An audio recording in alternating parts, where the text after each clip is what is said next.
Assalamualaikum warahmatullahi wabarakatuh. Seperti biasa saya akan membahas alur cerita dari Against the Sky Supreme ya guys. Sebelum ke pembahasan jangan lupa, like, comment and subscribe ya. Yuk tanpa basa-basi lagi kita langsung ke pembahasannya. Di episode sebelumnya, Tan Yun kembali ke wilayah Dewa Benua Timur, dan butuh 3 bulan untuk mengetahui dari orang-orang dinasti Benua Timur bahwa nama komandannya adalah Luo Chengren. Dia tidak memiliki anak, tetapi dia memiliki saudara lelaki kedua bernama Luo Chengqi.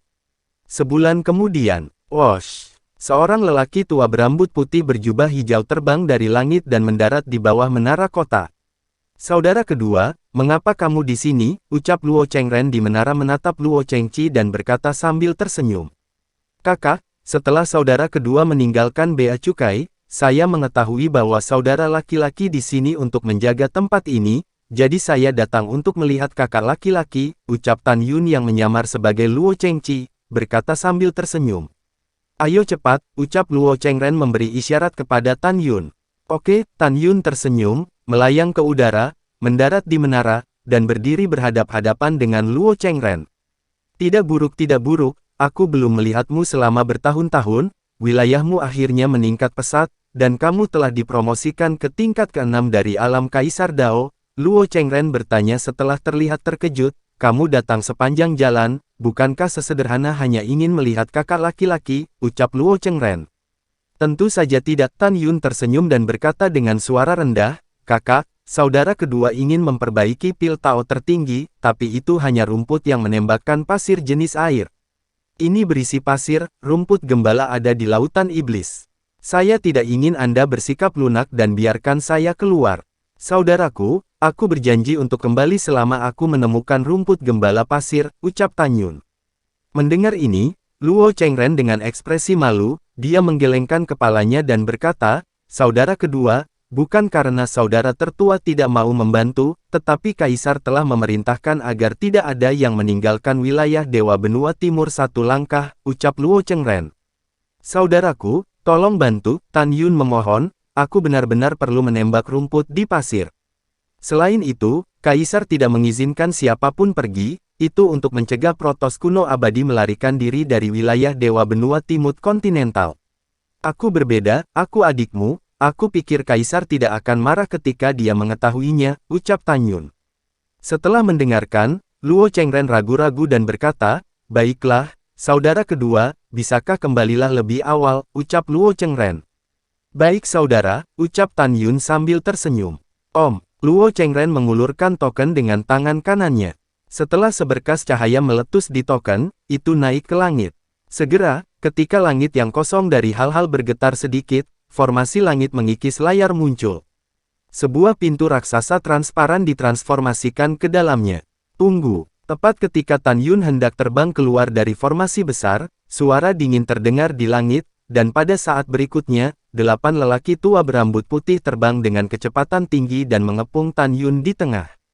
8 orang itu adalah 8 pemuja Dongzhu Shenzong. Tan Yun buru-buru mengirim transmisi suara ke Suan Yuanru yang memiliki mata ilahi dari ras roh, Rower. Aku tidak bisa melihat basis kultivasi 8 orang, kekuatan macam apa mereka, ucap Tan Yun.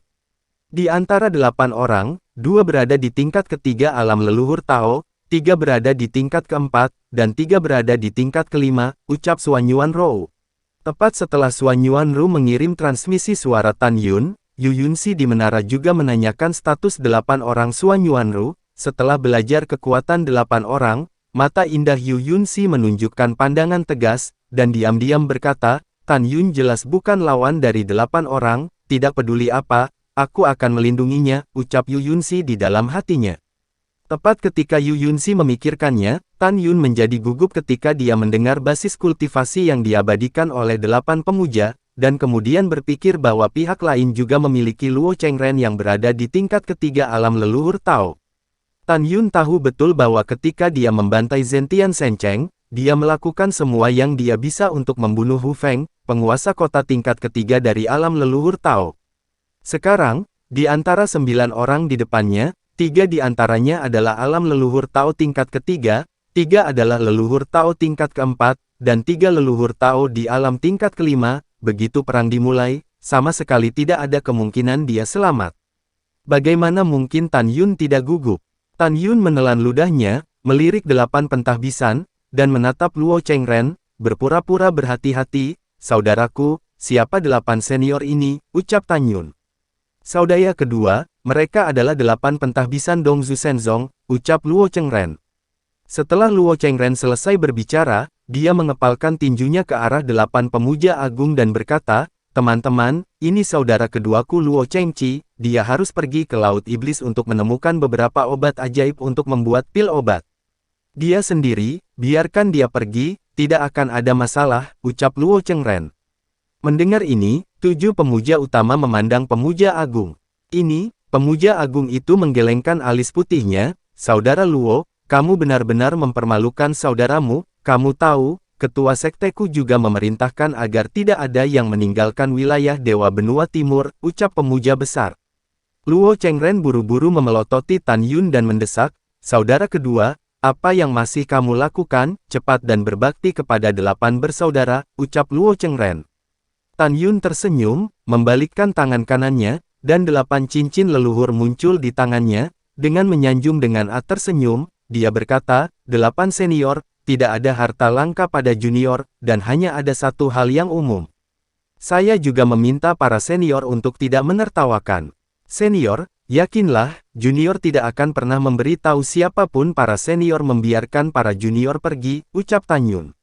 8 pemuja besar ingin melihat apa yang disebut Tan Yun sebagai hal-hal vulgar, jadi dia melepaskan indera ilahinya untuk memeriksa dan menemukan bahwa 8 cincin leluhur dipenuhi dengan batu leluhur berkualitas tinggi, yang diperkirakan secara kasar setidaknya 1 juta miliar. Kultivator di wilayah mereka memang sangat sedikit hal yang bisa masuk ke mata mereka. Namun, batu leluhur berkualitas sangat tinggi ini yang dapat dengan mudah menelan biaya jutaan, masih memiliki godaan tertentu bagi mereka. Selain itu, 8 dan Luo Chengren memiliki hubungan pribadi yang baik, dan akhirnya memutuskan untuk menerima 8 cincin leluhur. Setelah 8 orang masing-masing menerima cincin leluhur, pemuja besar memandang Tan Yun dan berkata, ingat, jangan beritahu siapapun tentang ini, jika tidak, jika diteruskan ke telinga master sekte saya, 8 dari saya akan kurang beruntung, ucap pemuja Besae. Ya, Tan Yun mengangguk dan berkata, junior mengerti, ucap Tan Yun. Baiklah, ayo pergi, ucap pemuja besar mengangguk. Terima kasih senior, setelah Tan Yun berterima kasih padanya, saat dia berbalik dan terbang keluar dari formasi, cahaya dingin melintas di matanya, dan dia menembak ke arah langit di atas lautan iblis. Bagi Tan Yun, mengeluarkan miliaran batu leluhur berkualitas tinggi hanyalah setetes ember, karena selama dia dan Yu Yunxi membantai kota, Tan Yun telah mendapatkan begitu banyak kekayaan sehingga dia terlalu malas untuk menghitungnya dan mengetahuinya, mereka tidak dapat menggunakannya. Hahaha, aku tidak menyangka akan semudah itu, jadi aku meninggalkan wilayah Dewa Benua Timur, ucap Tan Yun tertawa ketika dia mengirimkan transmisi suara ke gadis-gadis di Menara Pangjun. Gadis-gadis di Menara Pangjun juga sangat senang, mereka berpikir bahwa jika mereka meninggalkan wilayah Dewa Benua Timur, Tan Yun akan mengalami pertempuran sengit, tetapi mereka tidak pernah berpikir bahwa itu akan begitu mulus. Bintang-bintang bergerak, 7 hari kemudian. Tan Yun yang telah menjelma menjadi seorang pemuda masih terbang dengan seluruh kekuatannya di atas lautan iblis, sampai ke barat, dia memperkirakan dengan kecepatan terbangnya saat ini, dia akan terbang di atas lautan setan paling lama 30 tahun dan kembali lagi wilayah Dewa Benua Barat. Kerutan dan senyum Fang Zixi dan Xin Bingxuan muncul di benaknya, dan mata Tan Yun menunjukkan kerinduan yang tak terpendam. Kenapa? Apakah kamu merindukan mereka? Suara bercanda Shen Subing terdengar dari benak Tan Yun. Tan Yun mengerutkan hidungnya karena malu, hehe tersenyum dan berkata, terus terang, aku benar-benar memikirkannya, ucap Tan Yun. Apakah kamu tidak khawatir bahwa saudara perempuan kita akan marah dan cemburu? Suara kemarahan pura-pura Shen Subing terdengar dari benak Tan Yun. Ketika Tan Yun bingung harus menjawab apa, Shen Subing tersenyum dan berkata, oke, aku hanya menggodamu. Suamiku, Yu Yunxi mengatakannya kepadaku sebelumnya, Fang Zixi dan Xin Bingxuan keduanya adalah kecantikan yang tiada taranya, saya ingin melihat betapa cantiknya mereka, ucap Yu Yunxi. Pada saat yang sama, di wilayah ilahi Dongzu, perbatasan di bawah. Puan, itu tidak baik, sesuatu yang besar telah terjadi. Dengan suara cemas, seorang lelaki tua berusia 90-an terbang menuju Luo Chengren di menara kota dengan tergesa-gesa. Orang yang datang adalah Li Bai, yang merupakan kepala rumah Panglima Luo Tian. Direktur Li, ada apa denganmu? Ucap Luo Chengren mengerutkan kening. Melapor ke yang tertua, Li Bai menghela nafas, tuan kedua telah menciptakan iblis, dan dia telah pergi ke iblis, ucap Li Bai. Boom! Setelah mendengar berita tentang saudara kedua Luo Chengqi, kepala Luo Chengren meraung, kemudian, wajahnya sangat berubah, dan dia meraung. Apa katamu, saudara keduaku sudah gila, ucap Luo Chengren. Ya, tuan, suara Li Bai berhenti tiba-tiba, tetapi Luo Chengren mencekik tenggorokannya. Tuan, apa yang kamu lakukan, ucap Li Bai berkata dengan ragu-ragu. Apa? Luo Chengren berkata dengan senyum jahat, jika saya tidak salah menebak, apakah Anda disamarkan oleh sisa-sisa protos kuno abadi, atau Anda adalah kaki tangan dari protos kuno abadi untuk mencoba menipu komandan ini, dan kemudian sisa-sisa melarikan diri dari benua timur, ucap Luo Chengren. Puan, saya tidak tahu apa yang Anda bicarakan, ucap Li Bai yang tersedak, berkata dengan samar. Kamu tidak tahu, haha, Luo Chengren berkata dengan tegas, kalau begitu komandan akan membuatmu mengerti. Saudara keduaku telah meninggalkan Bea Cukai, dia tidak hanya tidak mendapat masalah, tetapi dia juga dipromosikan menjadi tingkat ke-6 dari alam Kaisar Dao, baru 7 hari yang lalu, dia bahkan datang untuk menemukan komandan ini. Bagaimana, apakah Anda salah perhitungan? Anda masih ingin menggunakan kemalangan saudara kedua saya untuk membuat trik? Hahaha, kamu bahkan tidak memikirkannya, ucap Luo Chengren. Mendengar ini, mata Li Bai melebar, dia diam-diam berkata, ups. Itu pasti sisa-sisa dewa kuno abadi, menyamar sebagai tuan kedua, ucap Li Bai di dalam hatinya. Memikirkan hal ini, Li Bai berkata dengan keras. Puan, bukankah Anda mengatakan bahwa tuan kedua datang kepada Anda 7 hari yang lalu, ucap Li Bai. Pada saat ini, mendengar gerakan itu, 8 pemuja dari benua timur Shenzong terbang dengan kecepatan yang sangat tinggi.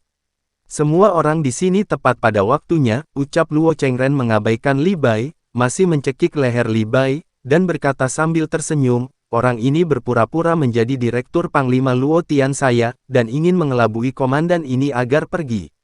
Dia adalah protos kuno abadi, atau pihak yang sama dari protos kuno abadi, ucap Luo Chengren. Mendengar kata-kata itu, 8 pemuja utama sangat bersemangat. Anda harus tahu bahwa jika Anda menangkap ini orang, bahkan jika dia bukan protos kuno abadi, Anda harus tahu tempat persembunyian protos kuno abadi. Pada saat ini, kata-kata Li Bai berikutnya membuat senyum Luo Chengren dan 8 jamaah membeku di wajah mereka. Puan, budak ini bersumpah, budak ini benar-benar Li Bai, ucap Li Bai yang dicekik tenggorokannya, menghabiskan seluruh kekuatannya dan berkata, lihat, tuan, ucap Li Bai. Li Bai melepaskan kekuatan leluhur dari tubuhnya menjadi gambar memori dari kehampaan. Melalui gambar memori, Luo Chengren melihat gambar saudara keduanya Luo Chengqi menjadi gila di rumah panglimanya sendiri Luo Tian. Setelah membacanya, Luo Chengren menyalahkan dirinya sendiri di kedua matanya dan tidak peduli. Dia mengangkat kepalanya dan berteriak, suaranya dipenuhi dengan kemarahan yang tak ada habisnya, tidak, saya tertipu, dia bukan saudara kedua saya yang pergi 7 hari yang lalu, tetapi sisa-sisa dari protos kuno abadi, ucap Luo Chengren. Luo Chengren tidak hanya begitu yakin, tetapi juga 8 pemuja utama di sampingnya. Luo Chengren, ini semua salahmu, pemuja besar berkata dengan marah, jika bukan karenamu, bagaimana mungkin kami setuju untuk membiarkan sisa-sisa yang menyamar sebagai saudara keduamu pergi, ucap pemuja besar. Iya, ini semua karenamu, pemuja yang lain juga marah dan berteriak pada Luo Chengren. Diam, Luo Chengren menatap 8 pemuja utama, matanya merah, ini semua tentang kali ini, kamu punya waktu untuk menyalahkanku, mengapa kamu tidak memikirkan cara untuk menangkap yang tersisa? Ini tanggung jawab, tapi jangan lupa, Anda adalah orang-orang yang menerima batu leluhur berkualitas tinggi dari dewa kuno abadi. Jika masalah ini menyebar, kita semua bersembilan akan mati, ucap Luo Chengren. Pernyataan Luo Chengren menyebabkan 8 pemuja utama berkeringat dingin, mereka tahu bahwa dewa kuno abadi telah menyusup ke Dongzu Shenzong lebih dari 2 juta tahun yang lalu, membunuh Tuan Muda dan 15 Tuan Muda, dan membuat penguasa Fuchashu memotong keturunannya. Jika Fuchashu mengetahui bahwa 8 orangnya tidak diketahui dan melepaskan sisa-sisa Protoss kuno yang abadi, apakah dia masih memiliki harapan untuk bertahan hidup? Memikirkan hal ini, ada sedikit kekejaman di mata pemuja besar, dan dia berkata kepada 7 penyembah, "Bunuh semua orang di sini," ucap pemuja besar. Jelas, pemuja besar ingin membunuh untuk perlindungan diri.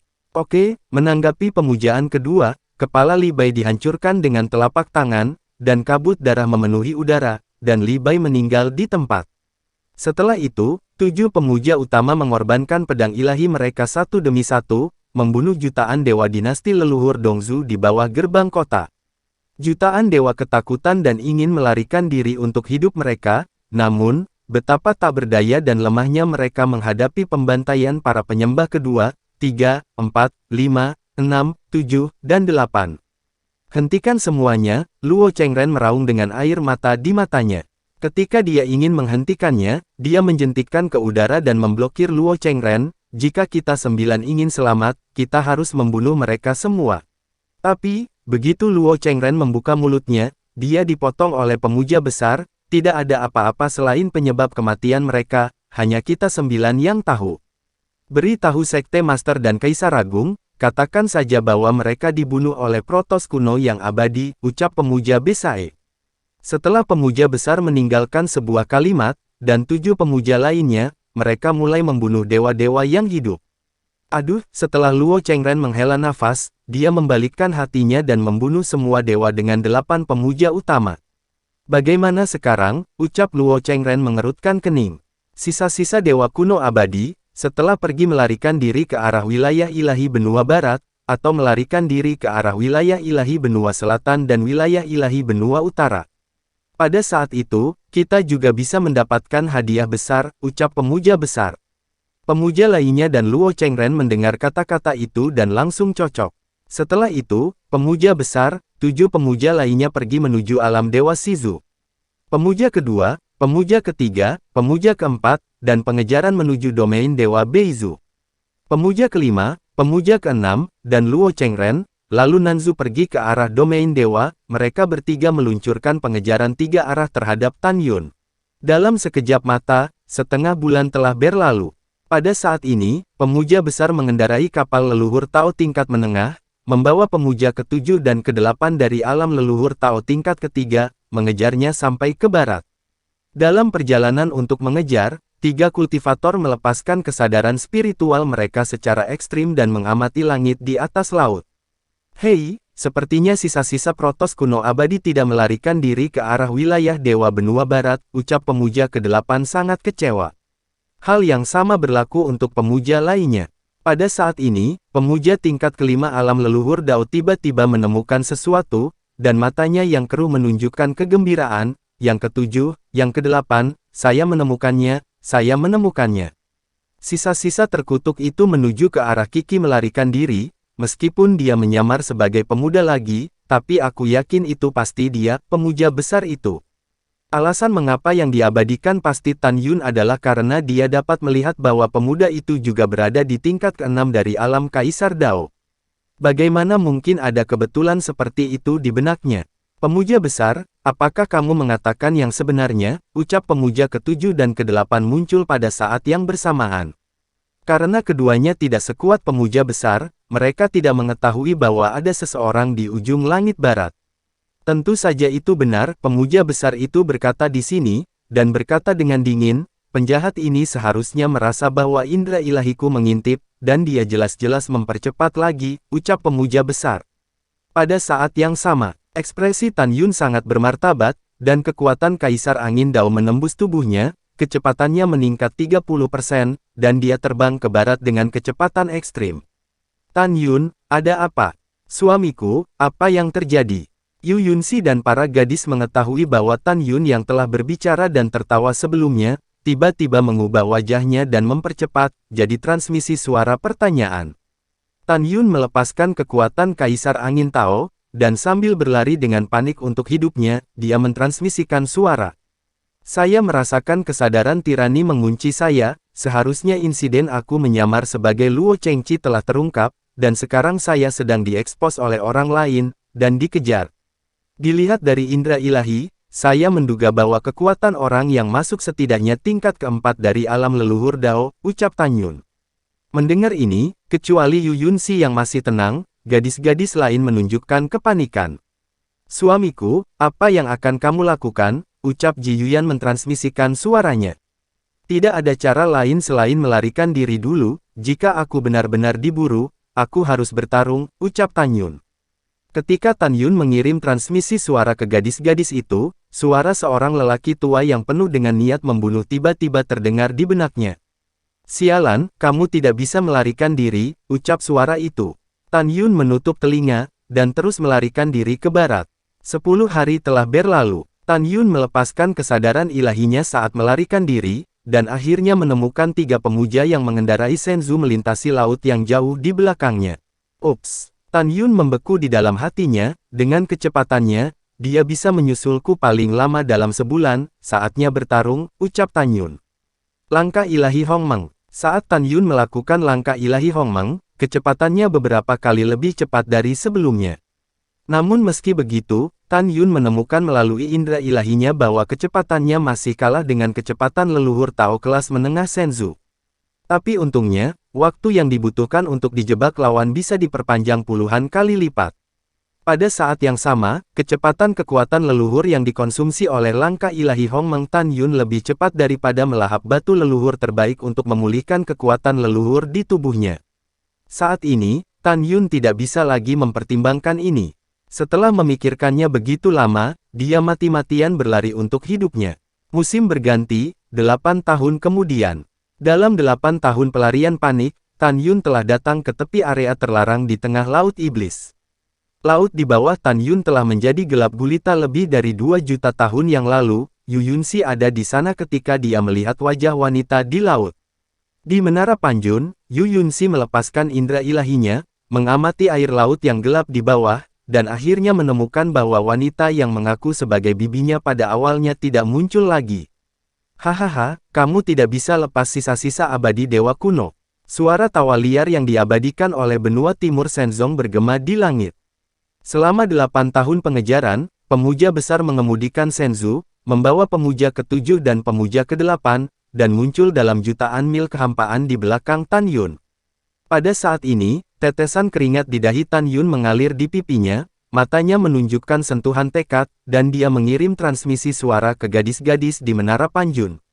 Selanjutnya, aku ingin melawan mereka bertiga ke kematian, kamu tetap di sisiku, itu terlalu berbahaya. Aku melemparkan Menara Panjun ke lautan iblis sekarang, Yunxi, Su Bing dan yang lainnya akan diserahkan kepadamu, tolong jaga mereka tetap aman, ucap Tan Yen. Mendengar itu, di Menara Panjun, mata Ouyang kian-kian kabur karena air mata. Tan Yun, aku sangat takut, aku sangat mengkhawatirkanmu, ucap Ouyang kian-kian. Aku juga, air mata Sue Zian menetes. Pada saat ini, istri dan tunangan Tan Yun tahu bahwa Tan Yun mungkin tidak bisa lepas dari bencana hari ini. Jangan menangis, Tan Yun berkata dengan suara yang tulus, kalau tidak, aku akan sedih, ucap Tan Yun. Di dalam Menara Panjun, mata indah si Hong Xiao menunjukkan pandangan tegas, suamiku, aku tidak pergi, aku ingin hidup bersama, mati bersama, ucap si Hong Xiao. Aku juga, ketika semua gadis setuju, Shen Subing menahan air matanya agar tidak jatuh, dan menolak untuk membantah, omong kosong. Semua orang mendengarkan suamimu, dan tidak ada yang boleh membebani suamimu secara psikologis, ucap Shen Subing. Dengan air mata di matanya, Shen Subing berkata kepada Tan Yun. Suamiku, tolong jangan berbohong padaku, bisakah kamu bertahan kali ini, ucap Shen Subing. Mata Tan Yun basah, dia menarik napas dalam-dalam, dan berkata dengan jujur, ini, sulit, tetapi untuk kalian, tidak peduli apa, saya akan mencoba yang terbaik untuk bertahan hidup, lalu melarikan diri, dan kembali untuk menemukan Anda, dan kuharap kamu bisa menjanjikan satu hal padaku, ucap Tan Yun. Shen Subing mengangkat bahu, air mata menetes, suamiku, katakan, ucap Subing.